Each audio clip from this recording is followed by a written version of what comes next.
25 years and life is still trying to get out that great big hill of hope for a destination. I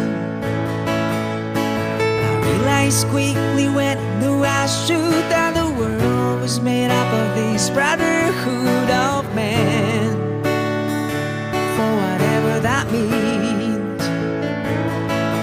And so I cry sometimes when I'm lying in bed, just get it all out what's in my head. And I'm feeling a little peculiar.